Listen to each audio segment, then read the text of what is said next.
শেখ হাসিনার পক্ষে বরিশাল বিশ্ববিদ্যালয়ের শিক্ষকদের গোপন সভার ভিডিও ফাঁস। সংগ্রাম এখনো শেষ হয়নি, নেতাকর্মীদের উদ্দেশ্যে বললেন মির্জা ফখরুল। আওয়ামী লীগকে মাঠে নামানোর পেছনে দেশি বিদেশিদের মাস্টার প্ল্যান। যারা সংস্কার প্রস্তাব নিয়ে কাজ করছেন তারা তো এলিয়েন, বললেন জিএম কাদের। আসসালামু আলাইকুম দর্শক, আমাদের হাতে থাকা সর্বশেষ সংবাদে আপনাদের স্বাগত। এতক্ষণ শুনছিলেন সংবাদ শিরোনাম, এবারে থাকছে বিস্তারিত। শেখ হাসিনার পক্ষে বরিশাল বিশ্ববিদ্যালয়ের শিক্ষকদের গোপন সভার ভিডিও ফাঁস। জুলাই আন্দোলন চলাকালীন শেখ হাসিনার পক্ষ নেওয়া বরিশাল বিশ্ববিদ্যালয়ের শিক্ষকদের একটি অনলাইন মিটিং সামাজিক যোগাযোগ মাধ্যমে ছড়িয়ে পড়েছে, যেখানে দেখা যায় শেখ হাসিনার পাশে দাঁড়িয়ে যে কোনো উপায়ে সরকার পতন ঠেকাতে বদ্ধপরিকর হওয়ার পাশাপাশি বৈষম্য বিরোধী ছাত্র আন্দোলনের ডাকা এক দফা দাবিকে ঘৃণাভরে প্রত্যাখ্যান করেছেন সেই শিক্ষকরা। এ নিয়ে দেশব্যাপী বইছে তুমুল সমালোচনার ঝড়।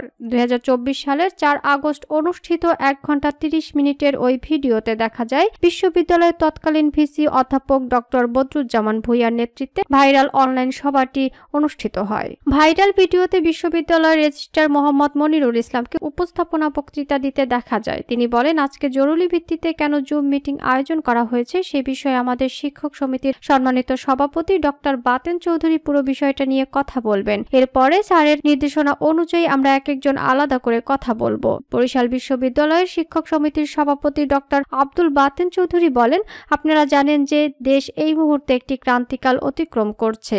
এই ক্রান্তিকালে আমাদের সকলের অবশ্যই একটি সুনির্দিষ্ট দায়িত্ব রয়েছে। তিনি আরো বলেন, শিক্ষার্থীদের ঘোষিত এক দফার কোনো যৌক্তিকতা নেই। আমি বিশ্বাস করি না। আমি এই আন্দোলনে যারা নেমেছে তাদের ঘৃণা করি, এই আন্দোলন প্রত্যাখ্যান করি। অনেকগুলো বছর পার হয়ে গেছে। এই বিশ্ববিদ্যালয়ের শিক্ষক কর্মকর্তা কর্মচারী আমরা সকলেই বাংলাদেশ আওয়ামী লীগ সরকারের আমলে নিয়োগকৃত। তিনি আরো বলেন, আমরা যারা মুক্তিযুদ্ধের সপক্ষের শক্তি, যারা বঙ্গবন্ধুর আদর্শে বিশ্বাস করি, তারা যার যার অবস্থান থেকে আজ আমরা শেখ হাসিনার পক্ষে দাঁড়াতে চাই। আজকে আমাদের সময় এসেছে শেখ হাসিনার পক্ষে দাঁড়ানোর। এ সময় শিক্ষক সমিতির সভাপতি ডক্টর আব্দুল বাতেনের বক্তব্যের পর একে একে অন্যান্য শিক্ষকরাও তাদের অবস্থান পরিষ্কার করেন এবং ইংরেজি বিভাগের অধ্যাপক ডক্টর মোহাম্মদ মহসিন উদ্দিন বাদে বাকি সবাই অধ্যাপক বাতেনের সঙ্গে একমত পোষণ করে শেখ হাসিনার পক্ষে তাদের দৃঢ় অবস্থানের কথা ব্যক্ত করতে থাকেন।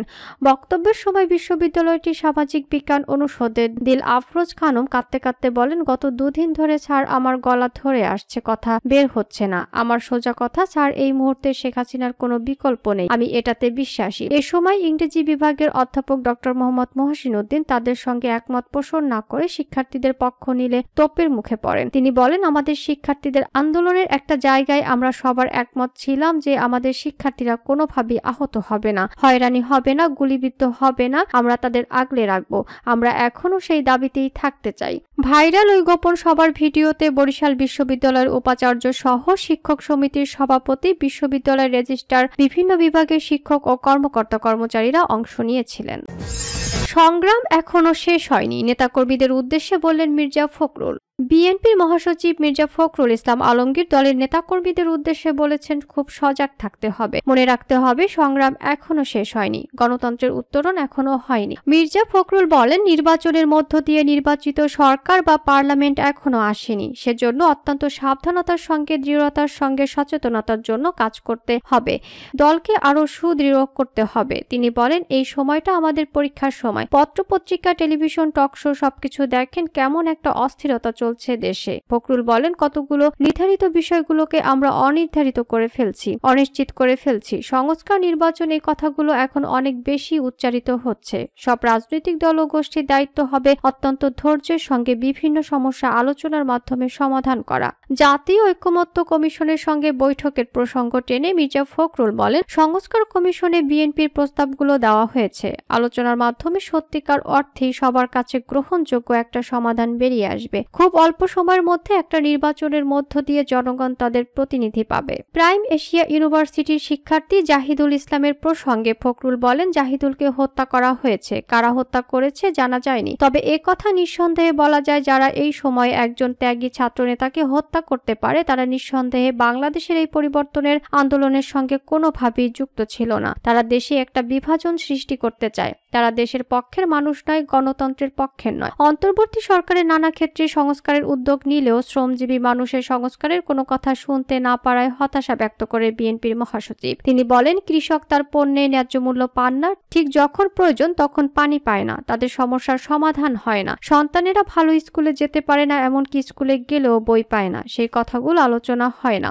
তিনি বলেন, টেলিভিশন টক শো এমনকি টেলিভিশনের নাটকেও সাধারণ মানুষ অনুপস্থিত, শ্রমজীবী মানুষ অনুপস্থিত। আব্দুল্লাহ আল নোমানের স্মৃতিচারণা করে বিএনপির মহাসচিব বলেন, এই সময় তাকে বেশি দরকার ছিল। একটা সন্ধিক্ষণে চলছে, একটি অনিশ্চিত অবস্থা যাচ্ছে। ফ্যাসিবাদ বিরোধী, হাসিনা বিরোধী বিস্ফোরণ হয়েছে। ছাত্র জনতার অভ্যুত্থানের মধ্য দিয়ে ভয়ঙ্কর ফ্যাসিবাদী হাসিনা পালিয়েছেন। একটা পরিবর্তনের সম্ভাবনা দেখা দিয়েছে। এই পরিবর্তনের সময়গুলো সবচেয়ে জরুরি সময়। এখন জনমতকে সঠিক পথে প্রবাহিত করা, জনগণকে সঠিক দিকে নিয়ে যাওয়া, এই কাজটা অত্যন্ত জরুরি বলেন ফখরুল। আব্দুল্লাহ আল নোমানের স্মরণে বিএনপির এই নেতা বলেন, আব্দুল্লাহ আল নোমান ছিলেন সেই জাতের মানুষ যিনি প্রতিকূল অবস্থার মধ্য দিয়েও আন্দোলন তৈরি করতেন। আওয়ামী লীগকে মাঠে নামানোর পেছনে দেশি বিদেশিদের মাস্টার প্ল্যান। 2024 সালের 22 অগস্ট ছাত্র জনতার অভ্যুত্থানের মুখে পতন হয় স্বৈরাচার আওয়ামী লীগ সরকারের। এরপর সবাইকে দেশ থেকে পালাতে কিংবা দেশি গা ঢাকা দিতে হয়েছে। তবে ফের সক্রিয় হয়ে উঠেছে ফ্যাসিবাদের তকমা পাওয়া আওয়ামী লীগ। গণ অভ্যুত্থানে পালিয়ে যাওয়া দলটি দীর্ঘ 15.5 বছরের ভয়াবহ অপশাসনের জন্য ক্ষমা চাওয়া তো দূরে থাক, উল্টো হুমকি ধমকি দিচ্ছে। হাজারো শহীদের রক্তের উপর দাঁড়িয়ে আরো বড় ফ্যাসিস্ট হয়ে ফিরে আসার জানান দিচ্ছে। এমনকি এখন তারা দেশের মধ্যে সংগঠিত হতে শুরু করেছে। মাঝে মধ্যে রাজধানী ঢাকা সহ দেশের বিভিন্ন স্থানে ঝটিকা মিছিল করছে আওয়ামী লীগ। প্রকাশ্যে সমাবেশ করার প্রস্তুতি নিতে গোপনে জড়ো হচ্ছে। একই সঙ্গে ডক্টর মোহাম্মদ ইউনূসের নেতৃত্বাধীন বর্তমান অন্তর্বর্তীকালীন সরকারের বিরুদ্ধে নিয়মিত বক্তৃতা বিবৃতি দেওয়া অব্যাহত আছে। শুরুর দিকে আওয়ামী লীগের মিছিলে অংশ নেওয়া নেতাকর্মীরা সংখ্যায় কম থাকলেও ক্রমেই তা বড় হচ্ছে। এদিকে ছাত্র জনতার নজিরবিহীন গণ অভ্যুত্থানের মুখে ক্ষমতাচ্যুত হওয়ার মাত্র 8 মাসের মাথায় আওয়ামী লীগের এই সক্রিয় হওয়া এবং ভয়ভীতি উপেক্ষা করে রাজপথে প্রকাশ্যে ঝটিকা মিছিল করা নিয়ে নানান প্রশ্নের জন্ম দিয়েছে। কারা তাদের নেপথ্যে থেকে মদত দিচ্ছে এবং কাদের আশ্রয় প্রশ্রয়ে দলটির নেতাকর্মীরা মাঠে নামছেন। সন্দেহের তীর পুলিশ ও সিভিল প্রশাসন ছাড়াও কয়েকটি রাজনৈতিক দলের দিকে। বিশ্লেষকরা বলছেন, প্রশাসনের মধ্য থেকে সবুজ সংকেত না থাকলে এত বড় গণহত্যার পর দলটির মাঠে নামার কথা নয়। বিশেষ করে প্রশাসনের মধ্যে খাপটি মেরে থাকা আওয়ামী দোসররা কৌশলে সমর্থন ও উস্কানি দিচ্ছে। সংশ্লিষ্টরা বলছেন, সময় থাকতে সতর্ক না হলে এবং দ্রুত আওয়ামী লীগকে নিষিদ্ধ করা না হলে ক্ষমতাচ্যুত এই দলটি নেতাকর্মীদের এ ধরনের অতৎপরতা বাড়তেই থাকবে। ফলে নির্বাচনী তফসিল ঘোষণা হলে আওয়ামী লীগ পুরনো চেহারায় ফিরে আসবে। ফের অশান্ত হবে দেশের রাজনৈতিক পরিস্থিতি। পরবর্তী সময়ে যার খেসারত দিতে হবে পুরো জাতিকে। নির্বাচনের মাধ্যমে বিএনপি ক্ষমতায় এলো 3 বছরের মধ্যে দল বা ভবিষ্যৎ জাতীয় সরকারকে ব্যর্থ করে দিতে আওয়ামী লীগ একের পর এক ষড়যন্ত্র কাট খেলবে। আওয়ামী লীগকে মাঠে নামানোর পেছনে দেশি বিদেশি চক্র মাস্টার প্ল্যান তৈরি করছে। ভবিষ্যতে আওয়ামী লীগকে রাজনীতি ও সরকারে পুনর্বাসন করতে কতগুলো বিকল্প প্ল্যান নিয়েও তারা ব্যস্ত সময় পার করছে, যারা কাজে লাগাচ্ছে প্রতিটি মুহূর্ত। যারা সংস্কার প্রস্তাব নিয়ে কাজ করছেন তারা তো এলিয়েন, বললেন জিএম কাদের। সরকার দেশের 50% মানুষকে বাদ দিয়ে সংস্কার প্রস্তাব করছে, এটা কখনো বাস্তবায়ন হবে না। নির্বাচনে যারা জয়ী হবেন তারাই প্রয়োজন মতো সংস্কার করবেন। এখন যারা সংস্কার প্রস্তাব নিয়ে কাজ করছেন তারা তো এলিয়েন, তারা অন্য গ্রহ থেকে এসেছেন বলে মন্তব্য করেছেন জাতীয় পার্টির চেয়ারম্যান জিএম কাদের। জিএম কাদের আরো বলেন, অবাধ ও সুষ্ঠু নির্বাচন ছাড়া এই দেশের মঙ্গল হবে না। সুষ্ঠু নির্বাচন না হলে গ্রহণযোগ্যতা পাবে না। গ্রহণযোগ্যতা না পেলে দেশে বিনিয়োগ হবে না, কর্মসংস্থান হবে না, শুধু বেকারত্ব বাড়বে। আবার আইন শৃঙ্খলা পরিস্থিতি স্থিতিশীল না হলেও কেউ এখানে বিনিয়োগ করবে না। দেশে কলকারখানা বন্ধ হয়ে যাচ্ছে, বেকারত্ব বাড়ছে, কৃষকরা পণ্যের ন্যায্য মূল্য পাচ্ছে না। তিনি আরো বলেন, শেখ হাসিনা পেশাজীবীদের সকল প্রতিষ্ঠান ধ্বংস করেছিল। বর্তমান সরকারও শেখ হাসিনা সেই ফর্মুলা গ্রহণ করেছে। কে কি করবে তা সরকার নিয়ন্ত্রণ করতে চায়। এই নিয়ন্ত্রণ করার মাঝেই তারা প্রচুর টাকা কামাই করছে। দেশে ব্যাপক চাঁদাবাজি চলছে।